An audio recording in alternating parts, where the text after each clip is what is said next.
Hello दोस्तों, नमस्कार। कैसे हैं आप सभी? स्वागत है आप सभी का बिहार सिलाबाई एमडी क्लासेस यूट्यूब चैनल पर। उम्मीद करता हूं आप लोग अच्छे होंगे, अपनी तैयारी को भी शानदार ढंग से कर रहे होंगे। दिवाली का जो भी त्योहार था आपने पूरी तरीके से और बहुत अच्छे से मना लिया है।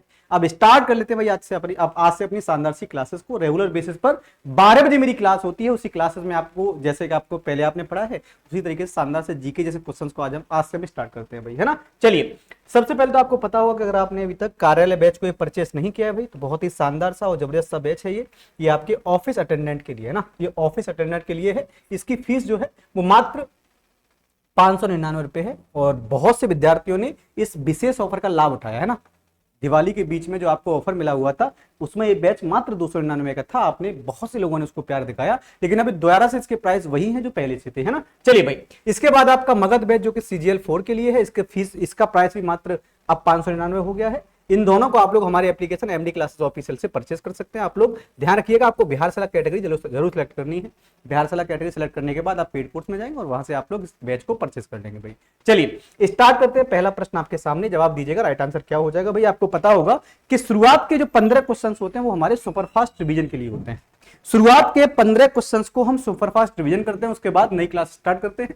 तो पहला प्रश्न है, राष्ट्रीय मानवाधिकार आयोग की स्थापना कब की गई? तो राष्ट्रीय मानवाधिकार आयोग जो है वो 1993 में बना है। अगला प्रश्न देखते हैं, भारत की पहली पूर्णतः रंगीन फिल्म कौन सी है? तो भारत की पहली पूर्णतः रंगीन फिल्म की अगर हम बात करें भाई, याद रखना ये आपसे क्वेश्चन जो पूछा गया है सुपरफास्ट रिवीजन में है।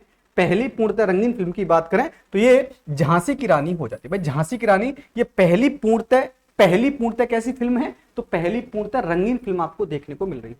अगला देखते हैं, नीरज चोपड़ा निम्नलिखित में से किस खेल से संबंधित हैं? तो नीरज चोपड़ा का संबंध जो रहेगा वो भाला फेंक से रहेगा बच्चों, भाला फेंक हो जाएगा।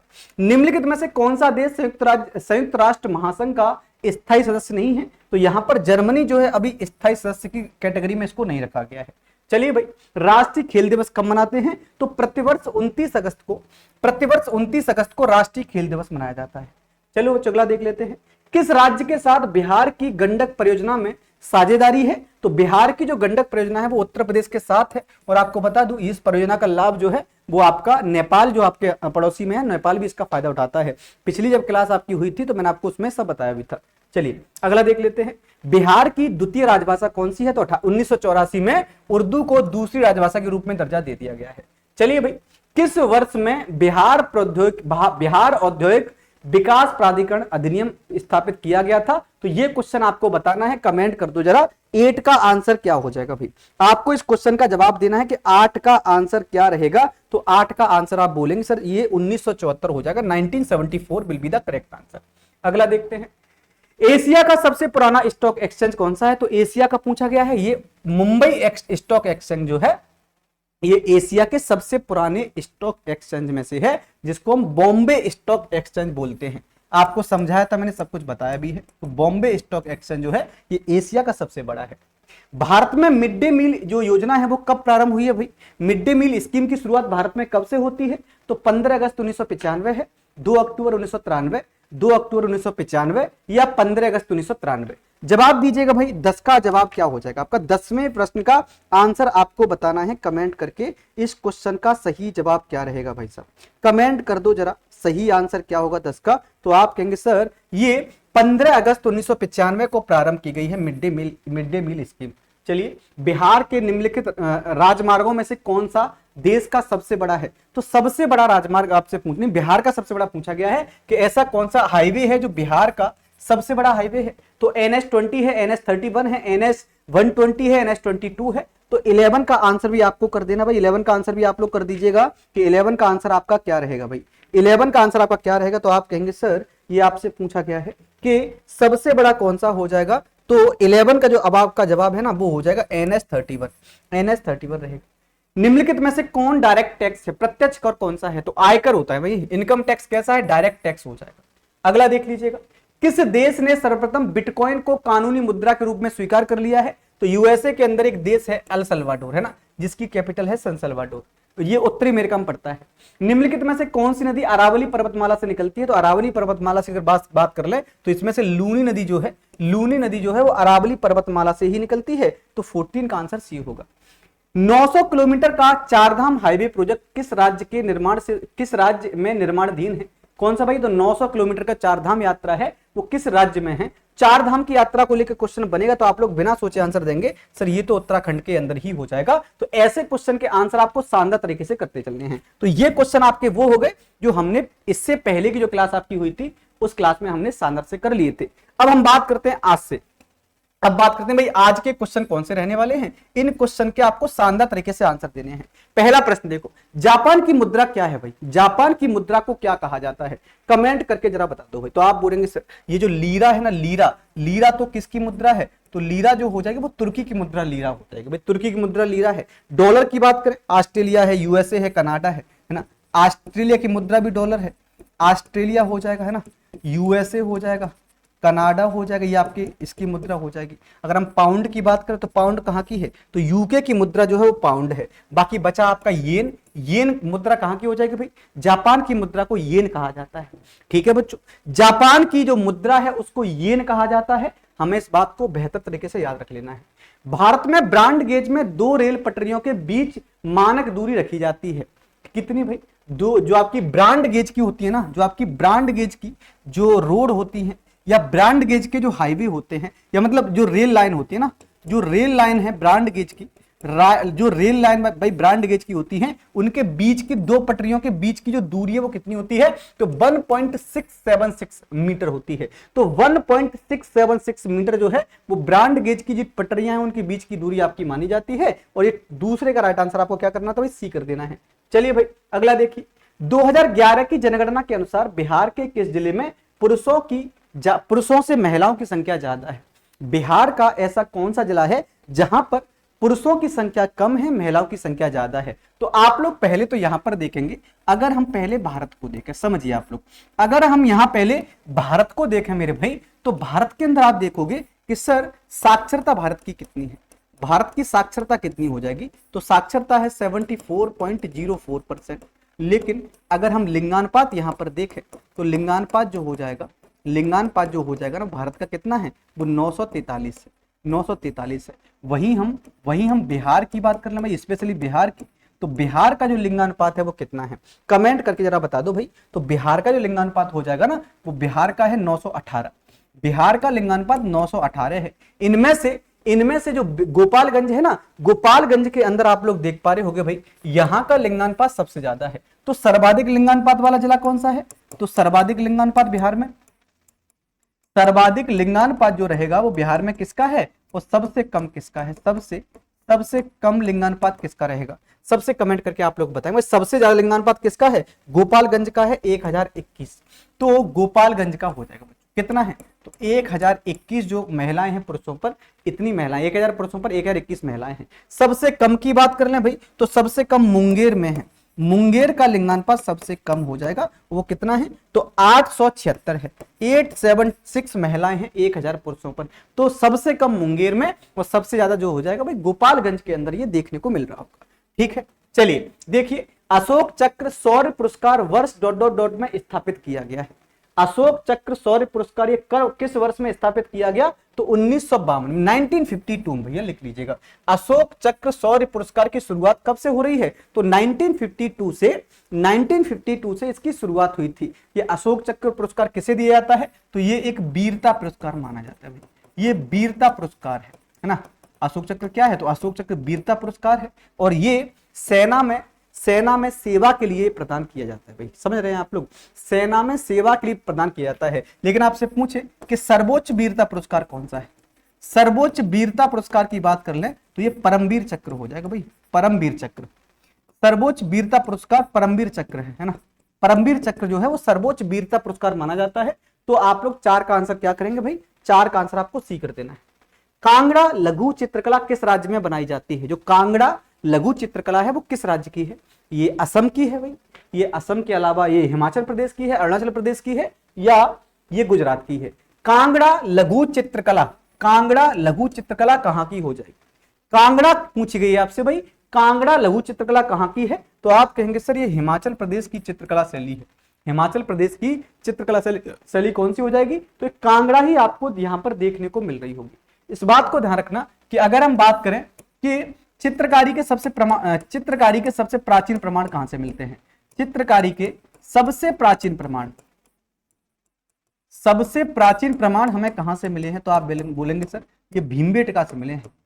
भीमबेटका से चित्रकारी के सबसे प्राचीन प्रमाण मिलते हैं। यानी ये जो है पाषाण काल के समय जो है ये जो स्थल था, ये स्थल भीमबेटका कहां पर पड़ता है, मध्य प्रदेश के रायसेन जिले में पड़ता है। यहां पर ऐसा माना जाता है कि पाषाण काल के समय जो लोग हुआ करते थे ना, लोग जो भी आखेट करते थे ना भाई, उनको वो दीवारों पर अंकित कर देते थे। तो ये सभी प्रमाण हमको कहां से, ये सभी प्रमाण हमको जो मिले हैं वो एमपी के रायसेन जिले में भीमबेटका नामक स्थान से मिले हैं। इसी प्रकार की जो कांगड़ा चित्रकला है वो कहां पर फेमस है, ये हिमाचल प्रदेश के अंदर फेमस हो चुकी है। चलिए भाई अगला देख लीजिएगा। ऐसा प्रथम इंजीनियरिंग स्नातक जो किसी राज्य का 2 बार मुख्यमंत्री रहा हो, इसका संबंध किससे है। अब मैं आपको बता दूं, ये क्वेश्चन प्रीवियस ईयर क्वेश्चंस मैंने उठाया है ना, ये मैंने प्रीवियस ईयर क्वेश्चंस उठाया है, इसीलिए आपको ध्यान रखना है कि इसका आंसर भी आपको आज के रेस्पेक्ट में सोच के देना है। ऐसा प्रथम इंजीनियरिंग स्नातक व्यक्ति जो किसी राज्य का 2 बार सीएम रह चुका है, तो वो हो जाएंगे भैया बिहार के अंदर जो सीएम नीतीश कुमार है। बिहार के अंदर जो नीतीश कुमार है ना, नीतीश कुमार, बिहार के अंदर जो नीतीश कुमार है, ये क्या रह चुके हैं, ये 8 बार सीएम रह चुके हैं भैया, 8 बार सीएम रह चुके हैं। याद रखोगे आप लोग, 8 बार सीएम रह चुके हैं। तो बिहार में सबसे ज्यादा मुख्यमंत्री के पद पर रहने वाले व्यक्ति का नाम क्या है भैया, यही हो जाएंगे। ठीक, चलिए निम्नलिखित में से बिहार का कौन सा जिला नेपाल की अंतरराष्ट्रीय सीमा के समीपस्थ नहीं है। ऐसा कौन सा जिला है जो नेपाल के साथ सीमा साझा नहीं करता है। जैसे ही हम लोग क्या करें भाई, बिहार की बात करें तो ये आपका बिहार है ना, ये आपका क्या हो जाएगा भाई, बिहार हो जाएगा। याद रखना मेरे भाई, बिहार के सबसे पूर्व में क्या है, तो बिहार के सबसे पूर्व में है वेस्ट बंगाल, वेस्ट बंगाल हो जाएगा। सबसे दक्षिण में जो है वो झारखंड हो जाएगा, और सबसे उत्तर में जो है वो आपका यूपी हो जाएगा भाई। यूपी जो है, यूपी क्या करता है, ये बिहार के 8 जिलों से सीमा साझा करता है। झारखंड जो है ये बिहार के 8 जिले से सीमा साझा करता है, और ये जो वेस्ट बंगाल है ये 2 से 3 जिले सीमा साझा करता है। लेकिन ऊपर है आपका नेपाल, नेपाल जो है भैया क्या करता है, नेपाल जो है ये 7 जिले हैं बिहार के 7 जिलों के साथ सीमा साझा करता है। इनमें से ऐसा कौन सा है भाई, तो समस्तीपुर जो है वो बिहार से नेपाल से सीमा नहीं लगाता है। बिहार का जिला समस्तीपुर ये नेपाल के साथ सीमा साझा नहीं करता है। तो आप लोग बताएंगे भाई कि नेपाल के साथ सीमा साझा करने वाले बिहार के जिले कौन कौन से हैं, तो आप पूर्वी चंपारण, पश्चिमी चंपारण, पूर्वी और पश्चिमी चंपारण दोनों लिख लीजिएगा, है ना। पूर्वी और पश्चिमी चंपारण जो है, पूर्वी और पश्चिमी चंपारण जो है बिहार के साथ सीमा साझा करते हैं भाई। 2 जिले आपके हो गए ना, आपका सीतामढ़ी है, मधुबनी है। सीतामढ़ी हो जाएगा, मधुबनी हो जाएगा, सीतामढ़ी हो जाएगा, मधुबनी हो जाएगा। इसके बाद सुपौल है, अररिया है, सुपौल हो जाएगा और अररिया हो जाएगा, सुपौल और अररिया हो जाएगा। इसके बाद आप देखेंगे किशनगंज है, किशनगंज हो जाएगा। तो ये इस प्रकार से जिले आपको देखने को मिलेंगे, 7 जिले।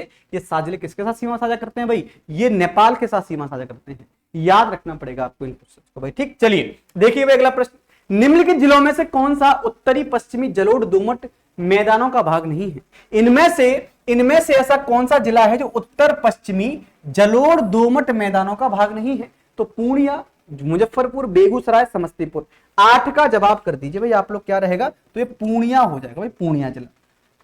सर्वाधिक लिंगानुपात वाला राज्य बताइए, सबसे ज्यादा लिंगानुपात किस राज्य में आपको देखने को मिलता है, भारत का कौन सा राज्य हो जाएगा भाई।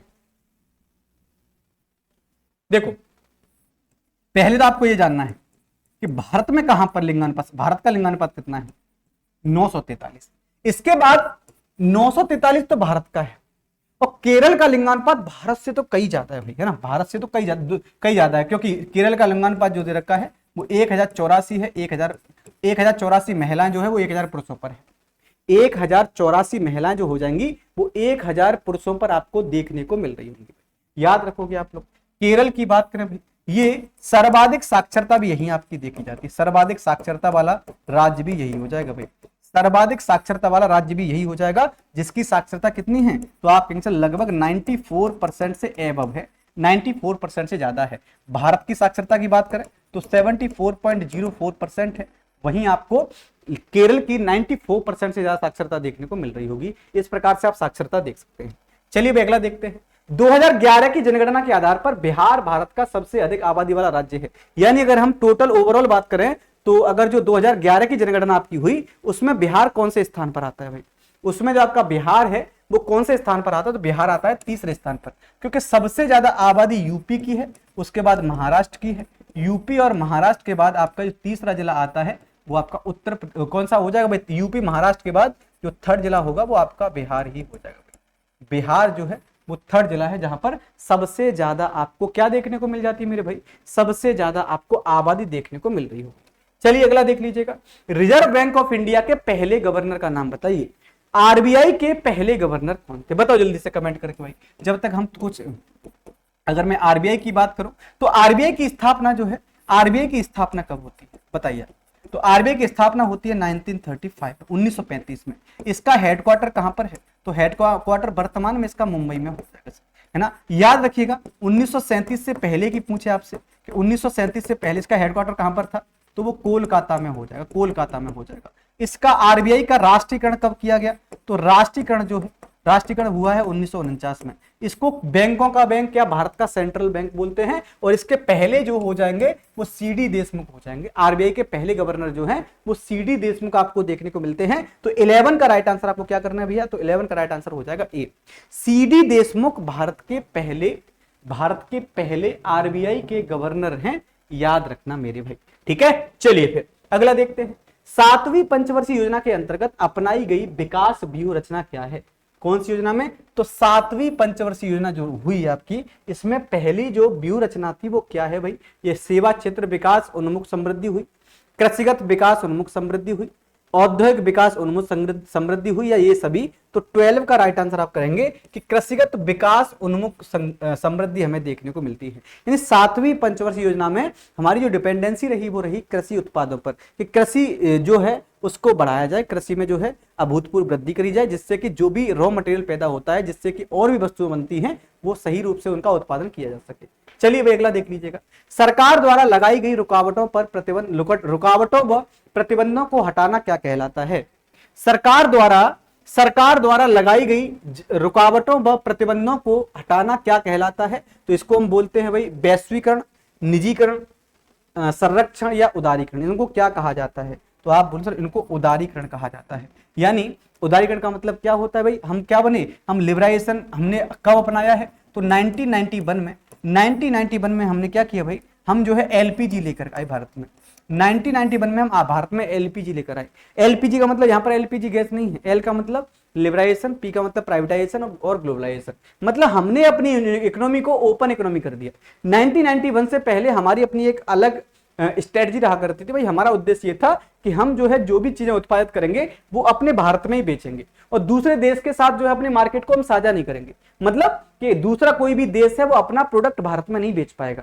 लेकिन 1991 के बाद हमने क्या किया भैया? इंडिया को सभी के लिए इंडिया को क्या कर दिया भैया? ओपन मार्केट कर दिया।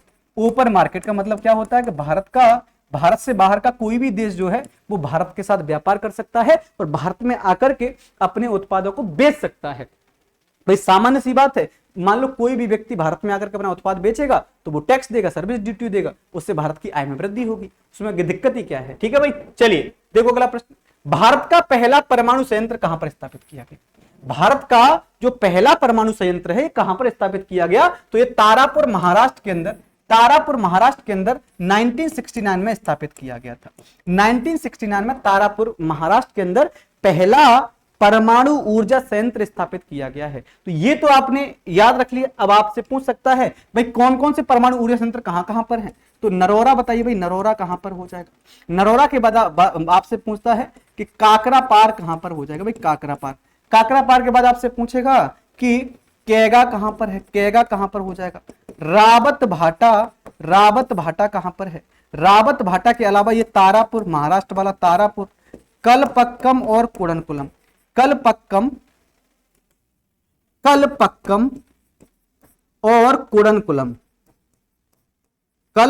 और कुडनकुलम जो है कहां पर हो जाएंगे? बताइए भाई कमेंट करके।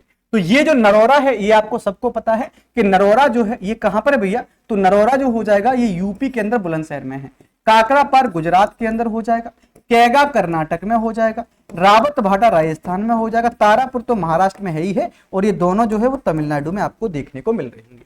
दोनों कहां पर हैं? तो दोनों तमिलनाडु में आपको देखने को मिल रहे होंगे। भाई साहब क्लियर हो गया? आपको कोई दिक्कत प्रॉब्लम तो नहीं है, समस्या तो नहीं है भाई साहब? चलिए अगला देखिए, अंगोरा ऊन किस पशु से प्राप्त किया जाता है? जो अंगोरा ऊन है ये किस पशु से प्राप्त करते हैं? तो ये खरगोश से।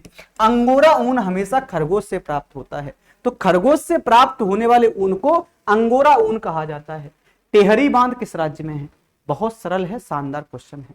टेहरी बांध ये किस नदी पर बना हुआ है? देख लीजिएगा मेरे भाई, ये आपका मध्य प्रदेश, उत्तर प्रदेश, उत्तराखंड या छत्तीसगढ़ में है।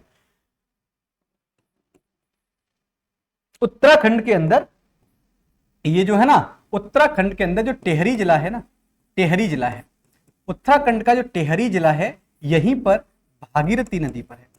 भागीरथी जो नदी है ना उस पर है। और भागीरथी किसकी मूल? गंगा मूल नदी है, तो गंगा की मूल नदी है। तो या तो विकल्प में गंगा दे रखा होगा, नहीं तो भागीरथी दे रखा होगा।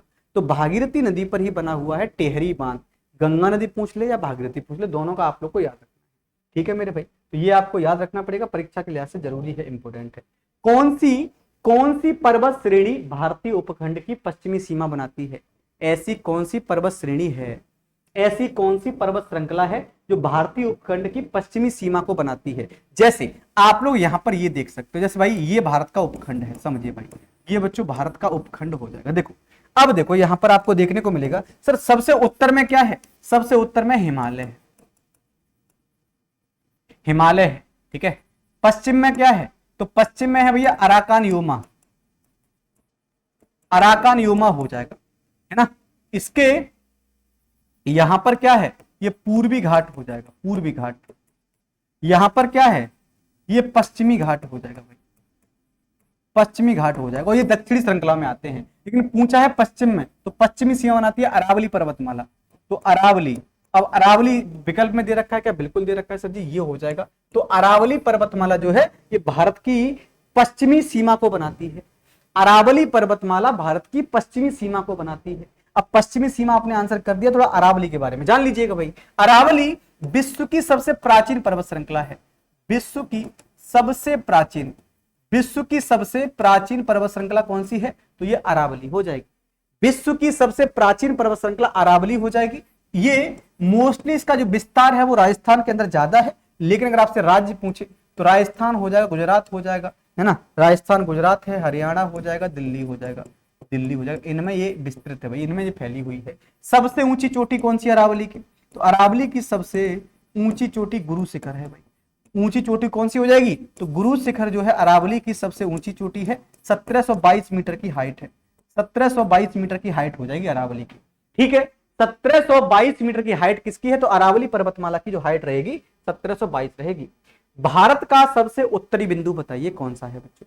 भारत का सबसे उत्तर में कौन सा बिंदु है? तो इंदिरा पॉइंट है, इंदिरा कॉल है, किबिथु है, सरक्रीक।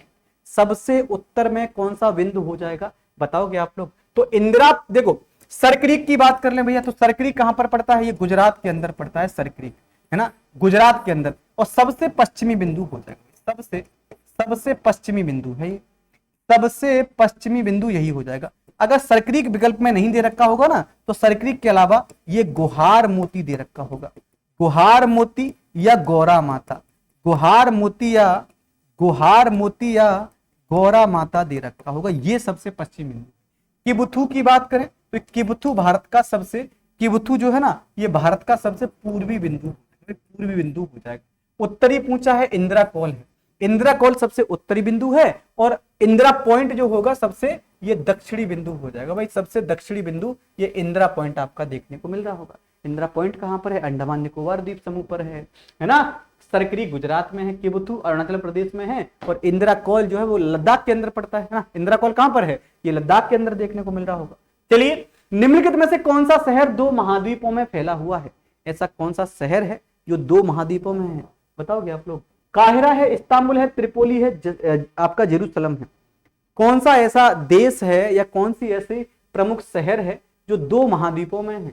तो आप कहेंगे इसमें से कोई नहीं लग रहा है, एक लग रहा है सर इस्तांबुल, है ना, इस्तांबुल लग रहा है, जो कि यूरोप और एशिया दोनों का हिस्सा हो जाएगा। इस्तांबुल लगा सकते हैं आप लोग। ठीक, चलिए फिर अगला देख लीजिएगा। भारतीय हस्तशिल्प के संदर्भ में बिहार में सुजनी क्या है?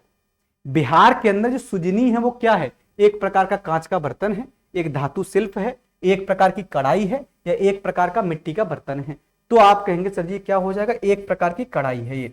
बिहार के अंदर हस्तशिल्प में एक कढ़ाई की जो कला होती है ना उसको सुजनी कहा जाता है। जैसे यूपी के लखनऊ में जो आपकी चिकनकारी है ना, ऐसे सेम टू सेम ये आपकी सुजनी हो जाएगी। लूसी दुनिया का सबसे बड़ा ज्वालामुखी है, ये कहां पर है लूसी? ये मेडागास्कर में है, मालदीव में है, मॉरिशस में है, इंडोनेशिया में है।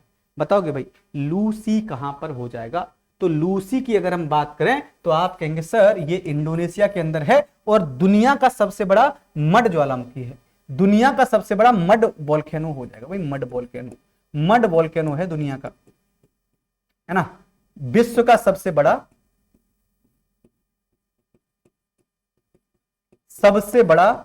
कीचड़ ज्वालामुखी है।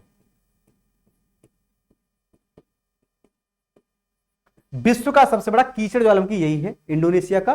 कौन सा भाई? तो आप बोलेंगे सर ये लूसी, ठीक है। तो 21 का आंसर आप लोग ए कर सकते हैं भाई। कौन सा हो जाएगा? 21 का आप लोग आंसर क्या हो जाएगा? डी हो जाएगा। अगर इंडोनेशिया देश की बात करो, इंडोनेशिया में क्राकाताऊ भी है, लेकिन आपसे पूछा लूसी दुनिया का सबसे बड़ा मड ज्वालामुखी, इससे कीचड़ बाहर निकलती है ना, इनमें से कौन सा राज्य कर्क रेखा के ऊपर स्थित है? कर्क रेखा के एकदम ऊपर। तो ऐसा कौन सा राज्य हो जाएगा भाई जो कर्क रेखा के एकदम ऊपर है? त्रिपुरा है, मणिपुर है, झारखंड है, पश्चिम बंगाल है। तो भैया सबसे ऊपर आपका हो जाएगा मणिपुर। मणिपुर जो है ये कर्क रेखा के बिल्कुल ऊपर पड़ता है। अगर आपसे पूछे भाई कर्क रेखा, टॉपिक ऑफ कैंसर, अगर आपसे यहां पर कर्क रेखा की बात करें तो कर्क रेखा जो है कहां से गुजर रही होती है?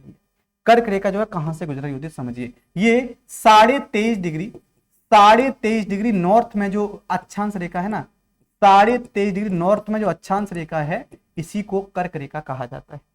23.5 डिग्री नॉर्थ में जो अक्षांश रेखा है इसी को हम क्या बोल रहे हैं? इसी को हम कर्क रेखा के नाम से जानते हैं भाई साहब, याद रख लीजिएगा आप लोग। इसी को क्या कहा जाता है? इसी को हम लोग कर्क रेखा बोलते हैं। ये भारत के अंदर अगर हम इंडिया की बात कर लें, इंडिया के अंदर ये 8 स्टेट है, 8 स्टेट से गुजरती है। कौन से 8 स्टेट है? तो राजस्थान लगा सकते हैं, गुजरात हो जाएगा, एमपी हो जाएगा, छत्तीसगढ़ हो जाएगा, झारखंड हो जाएगा, पश्चिम बंगाल हो जाएगा, त्रिपुरा हो जाएगा और मिजोरम हो जाएगा। यही वो 8 राज्य हैं जहां से जो है ये टॉपिक ऑफ कैंसर गुजरती है। टॉपिक ऑफ कैंसर जो है इन्हीं राज्यों से होकर के गुजरती है। चलिए भाई, लघु ज्वार कब आता है? जो लघु ज्वार भाटा है कब आता है? पूर्णिमा के दिन, अमावस्या के दिन, शुक्ल पक्ष सप्तमी के दिन आता है भाई। शुक्ल पक्ष सप्तमी के दिन ये देखने को मिलेगा। तो 23 का आंसर आप लोग क्या कर सकते हैं? सी कर सकते हैं। ये ज्वार भाटा क्या होता है? समुद्र के अंदर जो लहरें होती हैं उनका ऊपर उठना और नीचे गिरना। जो समुद्री लहरें हैं, ये जो समुद्री लहरें होती है ना, ये जो समुद्री लहरें होती हैं, समुद्री लहरों का ऊपर जाना और नीचे गिरना ही इसी को ज्वार भाटा कहा जाता है। समुद्री लहरों का ऊपर उठना और नीचे गिरना इसी को हम ज्वार भाटा कहते हैं। चलिए भाई अगला देख लीजिएगा। भारतीय संविधान सभा ने भारतीय राष्ट्रीय ध्वज की जो रूपरेखा है इसको कब अंगीकार किया है? यानी जो राष्ट्रीय ध्वज था हमारा, इस राष्ट्रीय ध्वज की परिकल्पना को कब अंगीकार कर दिया है? किसने? तो संविधान सभा ने। तो 22 जुलाई 1947 को, 22 जुलाई 1947 को ये जो हमारा झंडा था, तिरंगा झंडा, जो हमारा तिरंगा झंडा है, इसकी परिकल्पना को क्या किया भाई? मतलब झंडे को अपना लिया था 22 जुलाई 1947 के दिन। अब आप कहेंगे सर इसका जो झंडा है हमारा, इसका डिजाइन किसने तैयार किया? भाई झंडे का डिजाइन तैयार करने वाले व्यक्ति कौन है? तो पिंगली वेंकैया हो जाएंगे। ये पिंगली वेंकैया साहब ने भारत के झंडे का डिजाइन बनाया है। ठीक है, तो पिंगली वेंकैया साहब ने भारत के झंडे का डिजाइन आपका बना दिया है। यहां पर एक चीज हम और देख रहे होंगे भाई कि ये जो आपका तिरंगा झंडा है ना, इसको सबसे पहले किसने फहराया? सबसे पहले इसको किसके द्वारा फहराया गया था? बताओ, सबसे पहले किसने फहराया है? तो आप लोग यहां पर ये देख सकते हैं कि सर 1907 में जर्मनी के स्टुटगार्ड में सबसे पहले कौन फहराता है? तो मैडम भीकाजी कामा के द्वारा इसको फहराया गया था। मैडम भीकाजी कामा के द्वारा इसको फहराया गया था सबसे पहले। इनको भारतीय क्रांति की मां कहा जाता है ना। मैडम भीकाजी कामा को भारतीय क्रांति की हम मां बोलते हैं। देखिए, बोहरा कमेटी रिपोर्ट को राजनीति के आपराधिकरण की थी। बोहरा कमेटी रिपोर्ट जो राजनीति के आपराधिकरण की थी, बोहरा कमेटी के द्वारा की गई थी। इसके अध्यक्ष श्री एन बोहरा अभी राज्यपाल हैं किस राज्य के? ये क्वेश्चन थोड़ा सा बेटा क्या हो जाता है भैया, ये क्वेश्चन थोड़ा सा ओल्ड हो जाता क्योंकि प्रीवियस ईयर क्वेश्चंस है, तो यहाँ पर इसको लगाना थोड़ा सा उचित नहीं होगा। इसीलिए आप लोग इसको थोड़ा सा क्या करेंगे, ऑप्शन के विकल्प पे न जाकर हम थोड़ा इसे एक्सप्लेन कर लेते हैं, क्योंकि ऐसे क्वेश्चन क्या होता है, क्योंकि अभी कहाँ के राज्यपाल हैं ये गलत हो जाता है ना, ऐसा आप लोग जल्दबाजी में थोड़ा गलत कर लेते हैं। हम थोड़ा सा क्या करेंगे, आप लोग जो है यहाँ पर समझिए राज्यपाल के बारे में, राज्यपाल के बारे में थोड़ा सा समझ लीजिए। अगर हम राज्यपाल की बात करें तो राज्यपाल जो है कौन से आर्टिकल में है, तो आर्टिकल जो हो जाएगा आपका 153 है। 153 में कहा गया राज्य का एक राज्यपाल होगा। इसकी नियुक्ति कौन करता है, इसकी नियुक्ति जो है वो राष्ट्रपति के द्वारा की जाती है, नियुक्ति जो है राष्ट्रपति के द्वारा की जाती है। ये जो है ना, ये शपथ कौन दिलाता है इसको, तो शपथ दिलाता है chief justice of high court, उच्च न्यायालय का मुख्य न्यायाधीश। उच्च न्यायालय का मुख्य न्यायाधीश को शपथ दिलाता है। इसका कार्यकाल कितना होता है, तो राष्ट्रपति के प्रसाद पर्यंत। अगर आपसे कार्यकाल पूछ ले भाई इस व्यक्ति का जो कार्यकाल है वो कितना रहेगा, तो राष्ट्रपति के प्रसाद पर्यंत पद धारण करता है, राष्ट्रपति के प्रसाद पर्यंत, प्रसाद पर्यंत ये पद धारण करता है। ठीक है, चलिए भारतीय संविधान की उद्देशिका में संशोधन किया गया था, कब किया गया था, जो भारतीय संविधान की उद्देशिका प्रस्तावना है इसमें कब संशोधन किया गया है, जल्दी से कमेंट कर दो भाई कि भारतीय संविधान की प्रस्तावना में संशोधन कब हुआ है, तो 42वां संविधान संशोधन हो जाएगा। ये कब हुआ 42वां संविधान संशोधन, तो 1976 में, 1976 में 42वां संविधान संशोधन हुआ था। और 1976 में ही 42वें संविधान संशोधन के तहत ही भाई क्या होता है, ये प्रस्तावना में संशोधन किया गया था और 3 शब्द जोड़े गए थे, 3 शब्द जोड़े गए प्रस्तावना में, 3 शब्द जोड़े गए थे प्रस्तावना में। कौन कौन से 3 शब्द हैं, तो आप कहेंगे सर समाजवादी है, कौन सा भैया, समाजवादी है, समाजवादी हो जाएगा, पंथ निरपेक्ष हो जाएगा और अखंडता हो जाएगा। 3 शब्द जोड़े गए है ना, 3 शब्द आपको देखने को मिलेंगे, समाजवादी, पंथ निरपेक्ष और अखंडता। याद रखोगे आप लोग, कोई दिक्कत, कोई प्रॉब्लम, कोई समस्या, तो 3 शब्द आपको यहां पर देखने मिल रहे होंगे। गांव स्तर पर पंचायत के अध्यक्ष को कौन चुनता है, गांव स्तर पर पंचायत के अध्यक्ष को लोगों द्वारा अप्रत्यक्ष रूप से चुना जाता है। का चुनाव राज्य के विधानमंडल द्वारा निर्वाचित तरीके से किया जाता है। को मुख्यमंत्री द्वारा नियुक्त किया जाता है। को लोगों द्वारा प्रत्यक्ष रूप से चुना जाता है। तो आपका जवाब क्या होगा भाई, 27 का जवाब दे दो जरा। तो आप कहेंगे सर का चुनाव जो है राज्य के विधानमंडल द्वारा निर्वाचित तरीके से किया जाता है। तो 27 का राइट आंसर हम क्या कर सकते हैं भाई, 27 का जो राइट आंसर हो जाएगा वो बी हो जाएगा, है ना, जो पंचायत का अध्यक्ष होता है। तो ग्राम स्तर पर पंचायत का जो अध्यक्ष होगा उसको राज्य सरकार अपने तरीके से विधानमंडल में निर्धारित तरीके से चुनती है, याद रखो भाई। अब यहाँ पर अगर हम देखें तो पंचायत की बात कर लेते हैं थोड़ा सा भाई। पंचायत जो है, ये पंचायत का उल्लेख कहाँ पर मिलता है, तो भारतीय संविधान का अगर आपसे भाग पूछे तो भाग 9 में पंचायत है, आर्टिकल 243 से लेकर के 243 ओ में आपको पंचायत का उल्लेख मिलता है। अगर आपसे पूछे भाई ये बताइए जो पंचायतें आपकी होती हैं, ये जो पंचायत आपकी होती है ना, अगर पंचायतों के बारे में आपसे अगर उल्लेख पूछे तो आप लोग ये कह सकते हैं कि पंचायतों का जो उल्लेख हमको मिलता है मेरे भाई, पंचायतों का जो उल्लेख मिलता है वो 11वीं अनुसूची में मिलता है, 11वीं शेड्यूल में मिलता है, जिसमें 29 विषय पंचायतों को लेकर है। पंचायत जो है 29 विषयों पर कानून बना सकती है। सर्वोच्च न्यायालय में न्यायिक कामकाज के लिए किस भाषा का प्रयोग होता है भाई, सर्वोच्च न्यायालय में न्यायिक कामकाज की भाषा कौन सी, बताओ। सर्वोच्च न्यायालय के अंदर न्यायिक कामकाज की भाषा कौन सी हो जाएगी, तब आप बोलेंगे सर सभी काम जो है कामकाजी काम जो होते हैं वो तो अंग्रेजी भाषा में ही होते हैं भाई। सर्वोच्च न्यायालय के जो भी काम हो रहे हैं ना वो किस भाषा में, वो आपके हो रहे हैं अंग्रेजी भाषा में। लेकिन अगर आपसे पूछे कि भाई जो सर्वोच्च न्यायालय है, सुप्रीम कोर्ट है, इसका प्रावधान कहां पर मिलता है, तो भारतीय संविधान के भाग 5 में और आर्टिकल 124 में, आर्टिकल 124 में कहा गया है भारत में एक सर्वोच्च न्यायालय होगा और दिल्ली में स्थापित होगा, जो कि वर्तमान में कितने लोगों से मिलकर बना होगा, वर्तमान में 34 लोगों से मिलकर बना होगा। तो इसमें वर्तमान में टोटल कितने जज होते हैं भाई, टोटल 34 जज हैं, जिसमें से एक सीजेआई है और प्लस 33 अन्य हैं, 33 जो है अन्य हो जाएंगे। सीजेआई जो होता है इसकी नियुक्ति कौन करता है, तो सीजीआई की जो नियुक्ति होती है वो वरिष्ठता के क्रम पर राष्ट्रपति कर देता है। पहले उसको एक कमेटी जो समिति बनती है उसको वरिष्ठता के क्रम पर जो है उसको चुन देती है, उसके बाद राष्ट्रपति जो महोदय उसको शपथ दिला देते हैं। ठीक, अब जो सीजीआई है, सीजीआई को शपथ कौन दिलाएगा? तो शपथ दिलाएंगे राष्ट्रपति महोदय।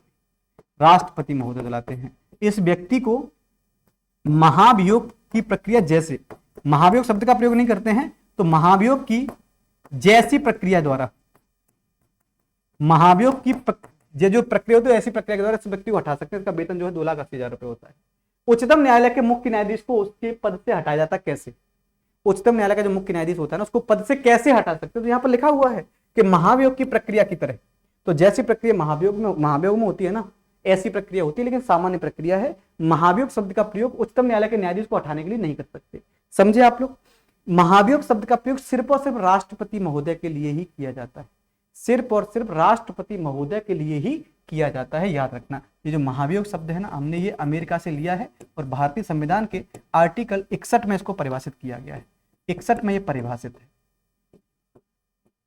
61 में इसको परिभाषित किया गया है। और इसमें यह भी कहा गया भैया कि ये जो महाभियोग शब्द होगा ये केवल और केवल राष्ट्रपति के लिए, केवल और केवल राष्ट्रपति के लिए प्रयोग होगा, प्रयुक्त होगा। ठीक है भाई, चलिए। विधान परिषद की न्यूनतम सदस्य संख्या कितनी होती है? जो विधान परिषद होते हैं उनमें न्यूनतम कितने सदस्य हो सकते हैं? तो न्यूनतम सदस्य 40 हो सकते हैं ना, न्यूनतम 40 हो सकते हैं। ठीक भाई। मैक्सिमम विधानसभा का 1/3। तो विधानसभा का 1/3 जो है मिनिमम हो सकते, मैक्सिमम हो सकते हैं, और मिनिमम जो है 40 सदस्य से जो है कम नहीं होने चाहिए, है ना। 40 सदस्य से बेटा ये कम नहीं होने चाहिए, याद रखोगे आप लोग। चलिए, अब आप लोग को याद रखना है विधान परिषद को लेकर कौन सा आर्टिकल है। आर्टिकल 169 में विधान परिषद का जिक्र मिलता है। तो विधान परिषद का जिक्र जो है 169 में है, लेकिन वहीं एक आर्टिकल और है 171। 171 किसकी बात करता है? तो 171 की बात करें तो यहां पर यह कहा गया भैया कि विधान परिषद, जो आपकी विधान परिषद है उसकी संरचना क्या रहेगी? विधान परिषद की संरचना, विधान परिषद की संरचना देखिए भाई। अगला देखते हैं, प्रथम लोकसभा के स्पीकर कौन थे? लोकसभा के पहले स्पीकर का नाम बताइए। ये जीवी मावलंकर हैं, गुरदयाल सिंह ढिल्लन है, एम ए आयंगर है, या इनमें से कोई नहीं? तो जीवी मावलंकर पहले स्पीकर हैं या वो लोकसभा के पहले अध्यक्ष हैं? स्पीकर अध्यक्ष एक ही होता है। लोकसभा के पहले अध्यक्ष का जिक्र कहां पर मिलता है? तो भारतीय संविधान के आर्टिकल 93 में लोकसभा के अध्यक्ष का प्रावधान किया गया है ना। लोकसभा का एक अध्यक्ष होगा जो कि उसका पीठासीन अधिकारी होगा, 93 में देखने को मिलता है। आपसे पूछेगा कि सर वर्तमान में कौन है? तो वर्तमान में हो जाएंगे ओम बिड़ला साहब। ओम बिड़ला जो है ये लोकसभा के सबसे लंबे कार्यकाल वाले लोकसभा अध्यक्ष हो गए। महिला लोकसभा अध्यक्ष कौन हो जाएंगे? महिला स्पीकर कौन है? तो मीरा कुमार है। मीरा कुमार जो है वो महिला स्पीकर हो जाएंगी। मीरा कुमार जो है वो उपराष्ट्रपति पद की उम्मीदवार भी रह चुकी हैं, लेकिन ये हार गई थी चुनाव। ठीक है, चलिए। शीर्षक स्वतंत्रता का अधिकार में वर्णित अधिकार सम्मिलित नहीं किया जाता है। कुछ मामलों में गिरफ्तारी एवं निरोध से बचाव के लिए, भाषण एवं अभिव्यक्ति की स्वतंत्रता के लिए, जीवन एवं व्यक्तिगत स्वतंत्रता का बचाव करने के लिए, या विवेक की स्वतंत्रता के लिए। तो जो आपका स्वतंत्रता का अधिकार है ये किसमें वर्णित नहीं किया जा सकता? तो विवेक की स्वतंत्रता के लिए इसको वर्णित नहीं कर सकते हैं। तो 32 का जो जवाब रहेगा आपका वो डी हो जाएगा भाई। 32 का आप लोग डी आंसर कर सकते हैं। अब देखिए यहां पर आपसे स्वतंत्रता का अधिकार है ना, राइट टू फ्रीडम है, राइट टू फ्रीडम। ये आर्टिकल कौन कौन से हैं? तो आर्टिकल 19 से लेकर के 22 में है, आर्टिकल 19 से लेकर 22 में है ना स्वतंत्रता का अधिकार। अब इस स्वतंत्रता के अधिकारों में आपको आर्टिकल 19 पर्सनल बात करता है भाई, व्यक्तिगत स्वतंत्रताएं हैं, घूमना फिरना, जाना, कहीं पर बस जाना, कुछ भी बोलना, संघ बनाना, समिति बनाना, तो ये सब कहां पर 19 में देखने को मिलता है ना। चलिए अगला देखते हैं, अगला प्रश्न क्या रहेगा। राष्ट्रपति के संप्रभु कौन है? राष्ट्रपति के संप्रभु बताइए। ये प्रधानमंत्री, राष्ट्रपति, भारत के लोग, सॉरी भारत के संप्रभु कौन है? राष्ट्रपति नहीं, भारत के संप्रभु कौन है? संप्रभु का मतलब होता है कि सोवरेन का मतलब होता है कि भारत स्वेच्छा से अपने सभी निर्णय ले पाए। भारत स्वेच्छा से अपने सभी निर्णय ले पाए, इसका मतलब है भारत क्या है? भारत एक सोवरेन कंट्री है, भारत एक संप्रभु राष्ट्र है भाई। भारत क्या है? भारत एक संप्रभु राष्ट्र है, सोवरेन कंट्री। इसका मतलब क्या है कि भारत अपने सभी निर्णय स्वेच्छा से ले पा रहा है। ठीक है भाई। अब भारत की संप्रभुता किसमें निहित है? ये जनता में है, भारत के लोगों में है। प्रस्तावना कहां से प्रारंभ हो रही है? Be the people of India से, हम भारत के लोगों से ये हमारी प्रस्तावना प्रारंभ होती है। राष्ट्रपति पद का प्रावधान आर्टिकल 52 में देखने को मिलता है। राष्ट्रपति पद का प्रावधान है भाई। प्रधानमंत्री का प्रावधान आर्टिकल जो आपका रहेगा वो 75 में देखने को मिलेगा भाई, प्रधानमंत्री का प्रावधान। और मंत्रिपरिषद जो होती है ये केंद्र और राज्यों में अलग अलग है। यदि मंत्रिपरिषद केंद्रीय है तो 74 में है, और राज्य मंत्रिपरिषद है तो 163 में हमें ये देखने को मिल रही होगी। चलिए भाई, 1857 ईस्वी में पहला भारतीय विश्वविद्यालय कहां पर खोला गया था? 1857 में पहला भारतीय विश्वविद्यालय कलकत्ता में स्थापित किया गया भाई। कलकत्ता का नाम बड़ा चर्चित रहा है, याद रखिएगा भाई। यही कलकत्ता है जहां पर 1774 में पहला सुप्रीम कोर्ट स्थापित हुआ। पहला सुप्रीम कोर्ट स्थापित हुआ। यही कोलकाता है जहां पर 1862 में पहला हाई कोर्ट स्थापित हुआ। और यही है जहां पर 1857 में पहला विश्वविद्यालय स्थापित हुआ। विश्वविद्यालय स्थापित हुआ है। कोलकाता बड़ा चर्चा का विषय रहा है ना। कोलकाता जो है, क्योंकि उस समय कोलकाता कैपिटल रहा करती थी ब्रिटिशों की, है ना। ब्रिटिशों ने भारत की कैपिटल को कोलकाता में स्थापित किया था। ठीक भाई। चलिए अगला देखो, हिंदी समाचार पत्र हिंदुस्तान के संपादक कौन हो जाएंगे? भाई हिंदुस्तान के संपादक तो शशि शेखर हैं भाई, है ना। जो आपका हिंदुस्तान अखबार है ना, इसके कौन हो जाएंगे? तो शशि शेखर हो जाएंगे। 35 का आंसर ए। प्लासी का युद्ध निम्न में से किस जगह पर लड़ा गया है? कहां पर है प्लासी? प्लासी का युद्ध किन जगह पर लड़ा गया है? देखिए कुछ युद्ध आप लोग लिख लीजिएगा जिससे कि आपसे पेपर में पूछे तो आप लोग बता करके आ पाए। जैसे आपका 1764, 1761, 1760, 1757, ये 3-4 युद्ध हैं। इनमें क्या क्या है? 64 में बक्सर का युद्ध है, बक्सर है। 1761 में पानीपत का तीसरा युद्ध है। 60 में बांडीवास का युद्ध है। 57 में प्लासी का युद्ध है। प्लासी का युद्ध किस किस के बीच होता है? तो ये होता है British East India Company plus Bengal के नवाब के बीच में। सिराजुद्दौला था, बंगाल का जो नवाब था, इसके बीच में होता है भाई युद्ध, जिसमें बंगाल का नवाब हारता है, ब्रिटिश ईस्ट इंडिया कंपनी की स्थापना हो जाती है। ये कहां पर है भैया? प्लासी तो बंगाल के अंदर है। प्लासी कहां रहेगा? तो प्लासी जो बंगाल के अंदर हो जाएगा। बस सामान्य सी बात है। अच्छा प्रश्न था। अगला देख लीजिएगा, निम्न में से कौन सा भारत आने वाला पहला अंग्रेज जहाज है? तो अंग्रेजी जहाज बताइए भाई, भारत आने वाला पहला अंग्रेज जहाज कौन सा है? तो रेड ड्रैगन है ना। रेड ड्रैगन भारत में आने वाला पहला अंग्रेजी जहाज हो जाएगा। चलिए, वह मुगल सम्राट जिसका 2 बार राज्याभिषेक कराया गया था, उस मुगल शासक का नाम बताइए जिसका राज्याभिषेक 2 बार हुआ है। कमेंट कर दो भाई, 2 बार राज्याभिषेक किस व्यक्ति का हुआ था? 38 का जवाब दो आप लोग। तो 1900, ये आपका औरंगजेब भैया, ये कब से कब तक रहा है? ये 1658 से लेकर के 1707 तक ये शासक रहा। बहुत ही क्रूर शासक है। इसको जिंदा पीर कहा जाता है भैया, इसको जिंदा पीर बोलते। बहुत ही क्रूर शासक रहा है ना। आपको याद होगा कि जब ये गद्दी पर बैठा तो गद्दी पर बैठते ही इसने भारत के अंदर 2 प्रसिद्ध मंदिरों को तोड़वा दिया था। एक काशी का विश्वनाथ मंदिर और मथुरा का केशवराय मंदिर, दोनों को ध्वस्त करवा दिया था इसने। तो याद रखना आप लोग। इसके बाद आपको पता है कि जितने भी मराठे थे, मराठों पर इसका बहुत कहर पड़ता है ना। मराठों को समाप्त करने के लिए इसने दक्षिण भारत तक अभियान किए हैं। ठीक, चलिए भाई, इसको आपको याद रखना है। 1707 में इसकी डेथ हो जाती है। 1707 में इसकी डेथ हो जाती है। इसका मकबरा औरंगाबाद के अंदर है ना। उसका मकबरा जो है वो औरंगाबाद में हो जाएगा। आपसे पूछो भाई शाहजहां का मकबरा कहां पर है? तो शाहजहां का मकबरा ताजमहल के अंदर हो जाएगा भाई। ताजमहल में शाहजहां का मकबरा है। ये जो औरंगजेब है ना, औरंगजेब के पिता का नाम शाहजहां और मम्मी का नाम मुमताज था। याद रखिएगा भाई। और जो आपका जहांगीर का मकबरा कहां पर है? तो जहांगीर का मकबरा हो जाएगा शाहदरा के अंदर। और शाहदरा कहां पर पड़ता है? लाहौर में पड़ता है। लाहौर में पड़ता है। हुमायूं का मकबरा दिल्ली के अंदर है ना। हुमायूं का मकबरा कहां पर है? दिल्ली में है। इसको हम हुमायूं टॉम्ब बोलते हैं। चलिए भाई, गालिब क्या थे भैया? गालिब थे, कभी आगरा के रहने वाले थे। अगला देख लेते हैं, मुगल काल में ... उत्तर पश्चिम भारत का एक महत्वपूर्ण हस्तशिल्प उत्पादन का वितरण केंद्र क्या रहा है? तो मुगल काल के अंदर आप देखेंगे तो लाहौर जो था वो हस्तशिल्प का प्रमुख केंद्र रहा था। सल्तनत काल में अधिकांश अमीर एवं सुल्तान कौन थे? क्या किस वर्ग से थे? तो ये तुर्क थे भैया, है ना, तुर्क थे। बिहार का प्रसिद्ध नृत्य कौन सा है? कमेंट करके भाई बताइए कि बिहार का प्रमुख नृत्य कौन सा हो जाएगा। तो आप यहां पर कहेंगे भाई विदेशिया है ना। विदेशिया के अलावा जाट जाटिन भी हो जाएगा। विदेशिया के अलावा जो रहेगा वो जाट जाटिन रहेगा। इसके अलावा आपका जिजिया हो जाएगा, जिजिया।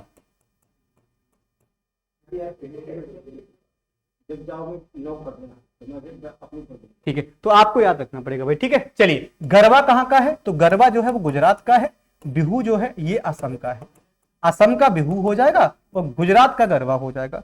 चलिए भाई अगला देख लेते हैं। अगला प्रश्न क्या रहेगा, निम्नांकित में से बौद्ध धर्म किसकी हिमायत करता है। जो बौद्ध धर्म है वो किसकी हिमायत करता है, बताओ। जो बौद्ध धर्म है वो किसकी हिमायत करता है, आपको बताना है। निम्नांकित में से बौद्ध धर्म किसकी हिमायत करता है। ये भूखा रहना, दुख भोग करना, मध्यम मार्ग का अनुसरण करना या आपका सही मार्ग का अनुसरण करना। तो ये मध्यम मार्ग का अनुसरण करने के लिए बौद्ध धर्म जो इसकी हिमायत करता है। निम्नांकित में से या निम्नलिखित में से कौन मानव जीवन के सभी दुखों के नाश के लिए अष्टांगिक मार्ग की सलाह देता है। तो ये गौतम बुद्ध ने अष्टांगिक मार्ग की सलाह दी है। कौन सा जनपद 6ठी एवं 4ठी शताब्दी ईसा पूर्व के मध्य सबसे शक्तिशाली जनपद था। तो सबसे शक्तिशाली जो है मगध जनपद हो जाएगा। सबसे शक्तिशाली जनपद कौन सा है, मगध हो जाएगा। मगध की अगर राजधानी आपसे पूछे ना, मगध की जो राजधानियां रही हैं वो क्या रही हैं। मगध की राजधानियों की बात कर लें तो सबसे पहले इसकी राजधानी जो थी वो गिरिब्रज रही है। गिरिब्रज रही है भैया, गिरिब्रज हो जाएगी ना, गिरिब्रज। गिरिब्रज के बाद क्या रही भाई, वैशाली रही, वैशाली हो जाएगी। वैशाली के बाद इसकी राजधानी पाटलिपुत्र रही। तो ये आपकी इसकी राजधानी आपको देखने को मिल रही होंगी। इस प्रकार से आप लोग आंसर दे सकते हो। अगला देखते हैं, सिंधु सभ्यता के बारे में निम्न में से कौन सा कथन सही नहीं है। सिंधु घाटी सभ्यता के बारे में आपको बताना है कि कौन सा कथन आपको लगता है सर एकदम गलत दे रखा है। तो ये डी है, यहां के लोग लोहे से परिचित नहीं भाई। लोहे की जो खोज की गई है ना वो उत्तर वैदिक काल में की गई है। उत्तर वैदिक काल में लोहे की खोज होती है। कहां से लोहा खोजा गया है, तो ये एटा के अंदर, वर्तमान में कासगंज है, एटा के अंदर अतरंजी खेड़ा, एटा के अंदर जो अतरंजी खेड़ा है उस स्थान से लोहे के साक्ष्य प्राप्त होते हैं। तो डी इसमें एकदम गलत दे रखा है। देखते हैं भाई, अलबरूनी किसका दरबारी कवि है। ये अलाउद्दीन खिलजी है, फिरोजशाह तुगलक नहीं भाई, ये महमूद गजनवी के साथ भारत आया था। इसने किताब उल हिंद की रचना करी है। किसकी, किताब उल हिंद की रचना इसके ही द्वारा करी गई है। अगला देखते हैं, भारत ने जल स्वच्छता और आरोग्य क्षेत्र में सहयोग को बढ़ावा देने के लिए किसके साथ समझौता ज्ञापन पर हस्ताक्षर किया है। बताइए भाई, कमेंट करके आंसर क्या होगा। और इस क्वेश्चन को हम लोग होमवर्क के लिए रखते हैं। ये क्वेश्चन आज का आपका होमवर्क है। होमवर्क में इस प्रश्न का भाई सही से जवाब दीजिएगा। ये हमारा कार्यालय बैच, ये इसकी फीस जो है, प्राइस जो है वो 599 है। आप लोग हमारी एप्लीकेशन MD क्लासेस ऑफिशियल पर जाइए, बिहार सिला कैटेगरी चूज करिए और परचेज कर लीजिएगा। CGL 4 के लिए मगध बैच हो जाएगा जो कि 599 आपको देखने को मिल रहा है। ये भी हम आपको MD क्लास ऑफिशियल पर जब जाएंगे तो वहां पर आप लोग बिहार सिला कैटेगरी सेलेक्ट करके आप लोग इसे परचेस कर सकते हैं। बाकी अगर आप लोग मेरे साथ जुड़ना चाहते हैं तो मेरा Telegram channel GKGS by Silencer MD classes है, वहां से आप लोग जाकर के परचेस मेरे साथ भी जो ज्वाइन हो सकते हैं, जहां पर मैं आपको रेगुलर बेसिस पर क्विज कराता हूं। क्लास की PDF या करंट के नोट्स जो भी हो आपको वहां पर मिल जाते हैं। आज के लिए बस इतना ही। थैंक यू सो मच, बहुत बहुत धन्यवाद। मिलता हूँ आपसे नेक्स्ट क्लास में। बाय, टेक केयर, मस्त रहिए जब तक। जय हिंद, जय भारत।